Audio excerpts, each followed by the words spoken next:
Assalamualaikum warahmatullahi wabarakatuh. Om Swastiastu, Shalom Rahayu. Welcome back to my YouTube channel. Ya, selamat malam. Akhirnya kita ketemu lagi setelah sekian lama. Hampir 4 bulan. 4 bulan mungkin ya, sekitar 4 bulanan ya. Nggak pernah menyapa kalian lagi di channel YouTube gue yang kurang jelas ini sebenarnya. Tapi malam ini gue pengen banget comeback, pengen banget balik lagi ke channel gue ini, menyapa kalian semua pastinya. Pengen banget bikin konten-konten seperti biasa, karena udah banyak yang request juga, yang nanya juga kenapa kok Kak Ilham gak pernah bikin reaction lagi, kenapa Bang Ilham gak pernah sharing-sharing lagi. Dan semoga malam ini dari video yang gak jelas ini bisa jadi penyemangat gue untuk bikin konten-konten ataupun video-video berikutnya.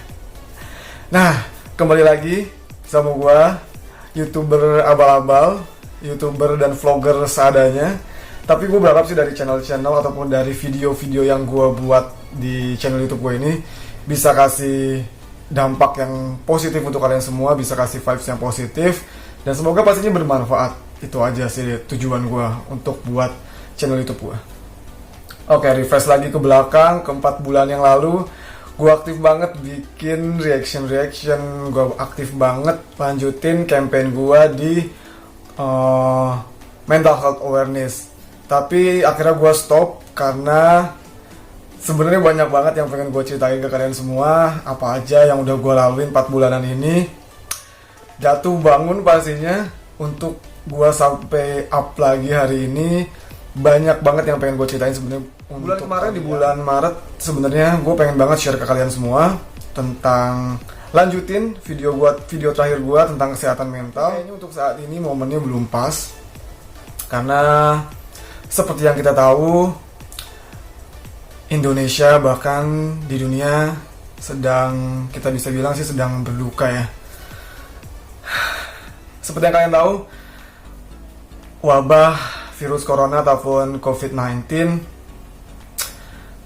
sedikit banyak merubah tatanan kehidupan kita, merubah tatanan juga peradaban kita. Dampak dari virus corona ini kita rasakan bukan hanya pada tahun ini aja ataupun akhir-akhir 2019 kemarin, karena virus corona ini sebenarnya udah lama ada di bumi, cuma bermutasi.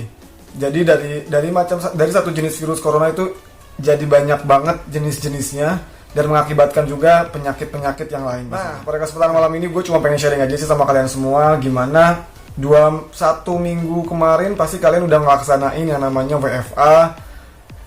Kok WFA sih?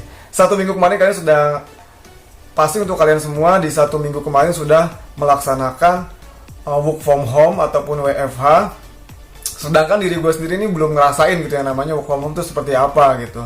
Walaupun gue sudah melaksanakan yang namanya social distancing. Gue udah melaksanakan instruksi dari pemerintah untuk melaksanakan social distancing. Tapi gue belum ngerasain yang namanya work from home itu seperti apa. Nah, pada malam ini gue mau sharing sama kalian semua karena puji syukur banget dari hari kemarin dan hari ini hari kedua gue dikasih kesempatan untuk merasakan yang namanya WFH ataupun work from home. Work from home, susah ngomong ya. Work from home. Tapi lebih tepatnya karena gue kerja di dunia servis ataupun gue kerja di bidang pelayanan, di jasa pelayanan, gue nggak mungkin banget dong yang namanya kerja dari rumah. So otomatis perusahaan gue, tempat gue kerja kasih kesempatan gue untuk libur sampai pertengahan bulan depan. Jadi nggak ada yang namanya WFH. Sebenarnya gue ikut instruksi pemerintah untuk melaksanakan WFH, tapi di rumah pun gue nggak kerja gitu, karena nggak mungkin kerjaan gue di tempat gue kerja saat ini, karena pada saat ini gue kerja di dunia servis, di dunia jasa pelayanan yang fokusnya di dunia estetika untuk perawatan kulit. Jadi nggak mungkin dong pasien gue ajak ke rumah gue untuk gue ngelaksanain kerjaan gue di rumah gitu kan, karena kerjaan gue kan fokusnya di relation sama customer, relation sama pasien-pasien gue di klinik. Jadi nggak mungkin dong gue kerja dari rumah. Jadi perusahaan gue kasih kesempatan untuk close, untuk tutup. Pesawat lewat. Jadi puji syukur perusahaan gue kasih kesempatan gue untuk beristirahat selama ya kurang lebih 2 minggu lah ya, sampai pertengahan bulan April nanti. By the way, untuk kalian semua pastinya harus jaga kesehatan, stay safe. Kita tahu ya, virus corona ini menyerang bukan hanya pada mereka-mereka ataupun bukan hanya pada seseorang yang imunitasnya rendah aja, karena kita tahu orang yang rajin berolahraga pun pasti memiliki resiko yang sama dengan kita yang mungkin gak jaga kesehatan, dengan kita yang mungkin cuek-cuek aja. Jadi jangan sampai kita gak aware, jangan sampai kita gak peduli. Kita merasa, aduh gue sehat nih, aduh gue kayaknya gue nggak mungkin deh kena virus corona, kayaknya gue nggak beresiko deh. Itu gue kalau kita bener-bener nggak aware, kita nggak peduli sama diri kita sendiri dan merasa kita paling kuat, itu pemikiran yang sangat egois banget menurut gue. Jadi untuk menangani si virus corona ini, ya itu butuh kerjasama kita semua gitu. Mulai dari kepedulian terhadap diri kita dan juga orang sekitar kita. Jadi jangan cuma kita takut aja, jangan cuma kita parno aja, jangan cuma kita panik aja, tapi kita nggak jaga diri gitu. Kita nggak ngelakuin instruksi dari pemerintah, kita nggak ngelakuin yang namanya social distancing. Dan sekarang pun kita lagi digencarkan untuk stay at home ataupun di rumah aja, tapi kita tetap keluyuran gitu. Ya walaupun gue juga belum 100% sih bisa ngelaksanain untuk di rumah aja, karena saat ini pun gue keadaannya ngekos sendirian, butuh makan, pastinya gue harus keluar rumah ya. Tapi kita meminimalisir untuk kontak fisik dengan orang banyak ataupun untuk bersosialisasi dengan orang banyak. Di sini pun gue habis baca-baca, dan gue pun habis baca-baca sejarah dari virus corona itu seperti apa, kenapa bisa sampai ada yang namanya ataupun sampai bermutasi, sampai ada yang namanya COVID-19 gitu. Ternyata virus corona itu udah ada sejak lama, sampai akhirnya kita merasakan yang namanya COVID-19 ini gitu. Jadi gejala dari virus corona itu bervariasi dari orang ke orang yang terinfeksi. Contohnya paling umum mungkin yang kita tahu gejalanya itu seperti demam, sesak napas, batuk, bahkan ada orang yang terinfeksi tanpa gejala sama sekali. Dan mungkin butuh 2-14 hari bagi seseorang untuk melihat gejala setelah infeksi tersebut. Saat tidak ada vaksin untuk COVID-19. Nah kan, kita nggak bisa berspekulasi bahwa orang yang terinfeksi itu harus ada gejala batuk, demam. Kadang orang yang nggak punya gejala pun bisa terinfeksi, karena banyak banget ya. Untuk hari ini aja sudah hampir 800 orang yang positif corona di Indonesia. Jadi kita nggak bisa nih main-main lagi. Kita menganggap bahwa yang akan terinfeksi hanya orang tua saja, yang akan terinfeksi hanya anak-anak balita saja, yang memiliki imunitas rendah. Untuk kita pun yang merasa masih muda, yang merasa kita melakukan gaya hidup sehat, kita merasa sudah melakukan olahraga yang full, tapi ternyata banyak banget kejadian-kejadian saat ini, banyak banget orang-orang yang sudah terinfeksi tanpa gejala, gaya hidupnya sehat, rajin berolahraga. Kita nggak bisa berspekulasi bahwa kita tidak beresiko terkena ataupun terinfeksi virus COVID-19 ini.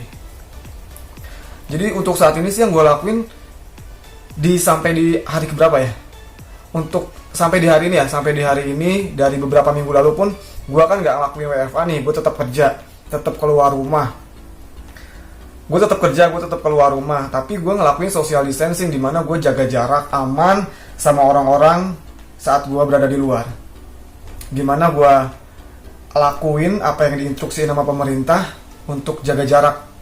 Even gue ketemu sama pasien gue lakuin relationer, gue berrelasi sama pasien gue di klinik, gue tetap jaga jarak. Gue seenggaknya gue bantu edukasi juga kepada pasien-pasien gue di klinik untuk cek suhu, untuk bantu mereka cuci tangan juga, karena di klinik gue sudah dilengkapi fasilitas untuk hand sanitizer gitu. Dan untuk saat ini pun gue kemana-mana harus banget wajib bawa yang namanya hand sanitizer. Dan kita pun harus tahu tata cara mencuci tangan yang baik itu seperti apa gitu. Untuk saat ini sih gue ngelakuin itu aja ya, karena gue pun merasa ada perasaan dimana kayak yakin gak ya gue nggak akan terinfeksi gitu. Jadi di satu sisi pun gue udah ngelakuin nih, gue udah usaha untuk cuci tangan, gue udah usaha untuk lakuin social distancing. Apa itu cukup gitu? Apa itu cukup untuk melindungi gue dari virus corona ini? Ternyata nggak cukup. Jadi selain kita usaha ya pastinya kita berdoa gitu kan, serahkan apapun hasilnya sama Tuhan. Gitu sih yang gue lakuin saat ini. Sebisa mungkin untuk jaga jarak aman, sebisa mungkin untuk jaga kebersihan, jaga kesehatan, agar imun gue tetap stabil, agar badan gue tetap sehat. Ya itu aja sih palingan yang gue lakuin saat ini. Dan untuk 18 hari ke depannya sampai pertengahan bulan April nanti, mungkin akan gue lakuin, gue akan tetap stay di sini, stay di kosan tercinta gue, kosan ternyaman gue ke depannya. Jadi gue mungkin akan lakuin hal-hal yang produktif ya. Gue cari-cari apa sih yang bisa gue lakuin nanti sampai 18 hari ke depannya. Pastinya gue pengen banget terus sharing sama kalian sih. Jadi ngelanjutin channel YouTube gue ini gitu. Nah, terus bahas apa lagi ya? Sepertinya itu sih ya yang akan gue lakuin ke depannya. Terus apa aja sih yang harus kita lakuin? Ya pastinya kalau kita ngerasa kita, walaupun kita udah di hampir 2 minggu ya, hampir 2 minggu pandemi corona ini mewabah di Indonesia, tapi kita jangan bosen-bosen bantu untuk mengedukasi teman-teman kita yang belum tahu. Pastinya teman-teman kita bukan belum tahu sih, pasti mereka tahu, mungkin masih ada aja kan yang bandel, masih ada aja yang belum aware, lebih tepatnya belum aware dengan dirinya dan orang lain. Kita bantu mereka bantu edukasi untuk mereka. Selain itu banyak banget teman-teman kita kan yang nge-share sekarang di Instagram aktivitas-aktivitas WFH-nya mereka di rumah, aktivitas-aktivitas WFH-nya mereka di rumah. Ya cari-cari kegiatan lah, pasti untuk kita stay at home ataupun kita di rumah aja tuh agak sulit pastinya. Yang pasti kita lakuin aktivitas-aktivitas yang nggak membosankan. Contohnya cari kegiatan-kegiatan positif yang sekiranya sesuai dengan passion kita ya, sesuai dengan passion kita. Mungkin bisa hal-hal apa saja yang belum kita lakuin kemarin saat kita sibuk, kita bisa lakuin. Pasti banyak banget hikmahnya dari wabah ini. Pasti banyak banget hikmahnya dari kejadian ini gitu ke depannya. Semoga saja untuk kita yang masih diberikan kesehatan, seterusnya diberikan kesehatan juga. Untuk orang-orang ataupun untuk kalian semua yang pada akhirnya harus terinfeksi, semoga diberikan kesehatan, semoga diberikan kesembuhan, diangkat secepatnya si virus ini, penyakit ini dari tubuh kita semua. Dan yang pastinya korban-korban yang harus meninggal karena virus ini, semoga diberikan, bingung sih ngomongnya gimana ya. Yang pasti semoga diterima amal ibadahnya, semoga diberikan kelapangan untuk keluarga yang ditinggalkan. Karena gue tahu banget saat kita pada akhirnya harus terinfeksi, dimana hari itu kita diisolasi, itu akan menjadi hari terakhir untuk kita jika kita tidak selamat ya. Dimana pilihannya cuma 2, kalau misalkan kita selamat, kita diberikan kesehatan kembali, kita bisa ketemu dengan keluarga. Tapi kalau kita tidak, akhirnya harus ada pada titik dimana kita tidak bisa selamat, ya kita tidak bisa ketemu dengan keluarga kita lagi gitu. Setelah kita banyak banget berita yang beredar, gimana proses dari isolasi di rumah sakit, pasti kita akan ketakutan sendiri sih, kita akan parno sendiri. Kita harus bagaimana gitu kalau misalkan kita terinfeksi. Tapi untuk di saat untuk gua pribadi ada di titik ini pun gua udah yang lebih pasrah sih ya, lebih pasrah jika gua ada di posisi terburuk nanti gitu. Ya gue selalu berdoa sih, gue semoga sehat terus, semoga gue bisa kuat, imun gue bagus, dan gue pun udah ngelakuin instruksi dari pemerintah, gue udah jaga kesehatan, tapi jika pada akhirnya Tuhan berkehendak lain terhadap diri gue, ya gue bisa apa gitu. Jadi semoga sih kita bisa terus aware sampai keadaannya aman nanti, dan semoga bencana ini ataupun wabah ini segera berakhir agar kita bisa kembali beraktivitas normal. Karena seperti yang kita tahu, pandemi corona ini banyak, gak sedikit banyak sih, tapi banyak sekali mengubah tatanan kehidupan kita saat ini. Semoga kita bisa ambil hikmahnya dari bencana ini, karena banyak banget pasti hikmahnya untuk kita yang jarang berkumpul dengan keluarga. Pasti akhirnya kita diberikan kesempatan untuk bisa berkumpul lagi sama keluarga. Ya walaupun gue gak berani untuk pulang ke rumah karena gue gak yakin nih saat ini kondisi gue seperti apa. Kalau misalkan gue pulang ke rumah, di rumah gue ada nyokap gue, di rumah gue ada nenek gue, ada kakek gue yang usianya sudah tidak muda lagi, yang gue yakin kondisi fisiknya tidak sekuat gue lagi. Saat gue pulang ke sana dari Jakarta, gue gak yakin gue bisa aja membawa virus ke sana, yang akhirnya gue mentransferkan virus yang ada di sini ke rumah. Jadi gue memilih untuk tetap stay at kosan, stay at home di rumah gue ini sendiri, mengisolasi diri gue pribadi sampai nanti situasinya aman. Jadi kita saling doakan saja, semoga keluarga di rumah selalu dalam keadaan sehat, kita pun di sini dalam keadaan sehat. Dan pastinya ya semoga segera berlalu gitu. Keadaan saat ini segera berlalu dan kembali normal lagi agar kita bisa beraktivitas lagi. Karena banyak banget orang-orang yang harus merasakan titik terburuk di mana kita akhirnya dari bencana ini bukan hanya hikmah kita bisa berkumpul dengan keluarga aja, tapi ya kita harus kehilangan pekerjaan. Banyak banget orang-orang di luar sana yang akhirnya harus di PHK. Mereka yang punya usaha akhirnya bangkrut. Mereka kehilangan customer, mereka kehilangan pemasukan, mereka kehilangan ya harapan hidup mereka. Tumpuan hidup mereka pada usaha mereka akhirnya harus berkurang. Mereka yang tadinya bekerja harus di PHK. Mereka yang tadinya bekerja harus merasakan gajinya dipotong. Dan gue pun gak tahu kondisi gue saat ini ke depannya seperti apa, di mana status gue sebagai seorang pekerja, sebagai seorang mahasiswa, ya semoga saja tetap aman, ada di titik teraman.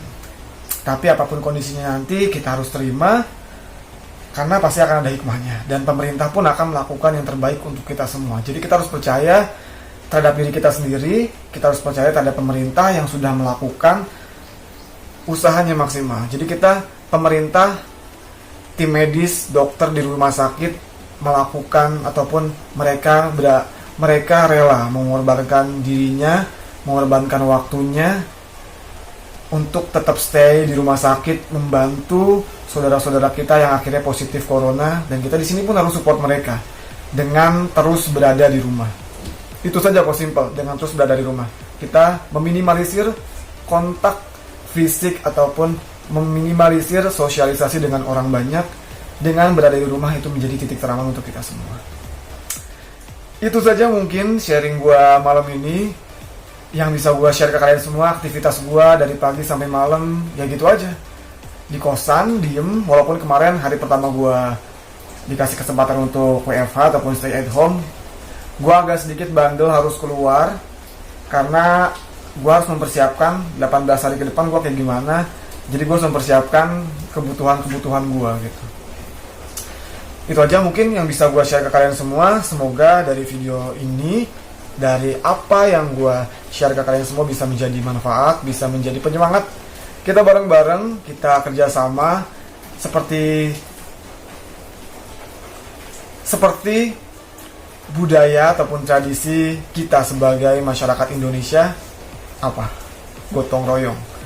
Kita tingkatkan lagi kerjasama kita ataupun gotong royong, bantu untuk kesehatan ataupun untuk kebaikan kita semua. Jadi kita nggak boleh egois, kita sama-sama stay at home, di rumah aja, lakuin social distancing, dan lakuin aktivitas positif, lakuin kegiatan-kegiatan di rumah untuk menjaga agar tubuh kita juga tetap sehat.